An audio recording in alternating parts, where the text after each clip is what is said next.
नाजरीन, अमेरिका और रशिया के दरमियान जंगी हलचल होना शुरू हो गई है। उसकी वजह यह है कि अमेरिका को यह लगता है कि तालिबानों के पास जो हथियार आ रहे हैं वो ताजिकिस्तान के अंदर से आ रहे हैं और ताजिकिस्तान के अंदर रशिया बैठा हुआ है। रशिया की जिम्मेदारी है कि वो ताजिकिस्तान, उज्बेकिस्तान, तुर्कमानिस्तान, ये सभी की सिक्योरिटी रशिया की जिम्मेदारी है और रशिया का हमेशा से यहाँ पर इन्फ्लुएंस रहा है और वहां से ये वेपन दे रहे हैं तालिबानों को और तालिबान उन वेपन्स का इस्तेमाल कर रहे हैं भारत के खिलाफ, अमेरिका के खिलाफ, अमेरिका के फौजी जो तैनात है काबुल के अंदर उनके खिलाफ कर रहे हैं। तो अमेरिका ने भारत को ये कहा है कि रशिया को किसी न किसी तरीके से कन्विंस किया जाए कि वो तालिबानों को वेलकम ना करे, तालिबानों को सपोर्ट ना करे। अगर ऐसा किया तो हम नादरन अलायंस को सपोर्ट करना शुरू कर देंगे। तो लिहाजा भारत ने इस मामले को बिल्कुल अपने लिए टास्क समझा है और आज पुतिन के साथ इन्होंने बातचीत की है मोदी ने, और 45 मिनट तक तालिबानों को लेकर बातचीत मोदी की और पुतिन की होती रही है। आप देखिए कि किसी भी रहनुमा की अगर बातचीत होती है टेलीफोन के ऊपर तो वो ज्यादा से ज्यादा 5 मिनट, 10 मिनट, ज्यादा से ज्यादा 20 मिनट हो सकती है, लेकिन 45 मिनट यानी 45 मिनट ये बातचीत चलती रही है तालिबानों को लेकर मोदी और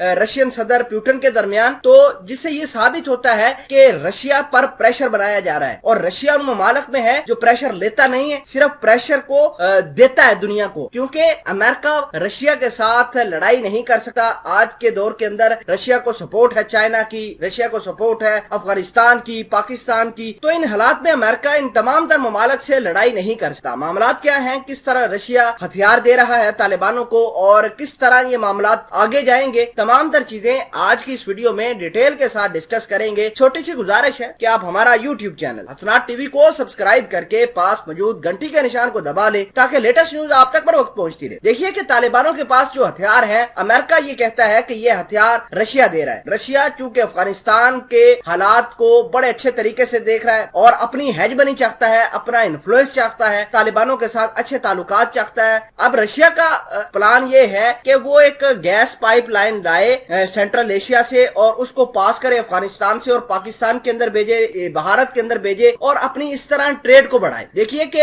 आजकल जो दुनिया का मजहब है वो इकोनॉमी है, कोई और मजहब नहीं है, सिर्फ पैसा, कैपिटलिज्म, ये सारा का सारा चीज दुनिया के लिए अहमियत का हामिल है। तो रशिया भी ये चाहता है कि अब हथियारों की होड़ को छोड़कर बेसिकली अपनी इकोनॉमिक एक्टिविटी को बढ़ाया जाए, तो वो दुनिया के साथ कनेक्ट होना चाहता है। देखिए कि रशिया ने पाकिस्तान और भारत के साथ गैस पाइपलाइन का वादा किया है, तो वो अफगानिस्तान से जब तक नहीं गुजरेगी तो पाकिस्तान के अंदर कैसे आएगी। तो लिहाजा इसलिए रशिया अपना पूरा जोर लगा रहा है, तालिबानों को रिकॉग्नाइज करेगा, तालिबानों को हथियार देगा, अगर अमेरिका के साथ लड़ाई हुई तो हथियार भी देगा, सपोर्ट भी करेगा। और देखिए कि तालिबानों के पास वीटो पावर आ गई है। वो कैसे कि रशिया अब सपोर्ट करना शुरू कर दिया है और रशिया के पास वीटो पावर है, जैसे पाकिस्तान के पास भी वीटो पावर है चाइना की। चाइना को पाकिस्तान कहता है कि ये भारत का काम ब्लॉक करना है और भारत की कोई भी रेजोल्यूशन सिक्योरिटी काउंसिल में बड़ी आसानी से चाइना की तरफ से हम जो है वो उसको ब्लॉक कर सकते हैं। इसी तरह अब तालिबान करेंगे, रशिया को कहेंगे कि फलां चीज फलां मुल्क की ब्लॉक करो, उसको वीटो करो, उसको अपनी पावर वीटो का इस्तेमाल करो, तो वो आसानी से कर देंगे। तो ये मामलात चल रहे हैं। तो इस तरह भारत को टास्क मिला है, मोदी और पुतिन के दरमियान मुलाकात हुई है और इतलात ये है कि ताजिकिस्तान के अंदर भारत ने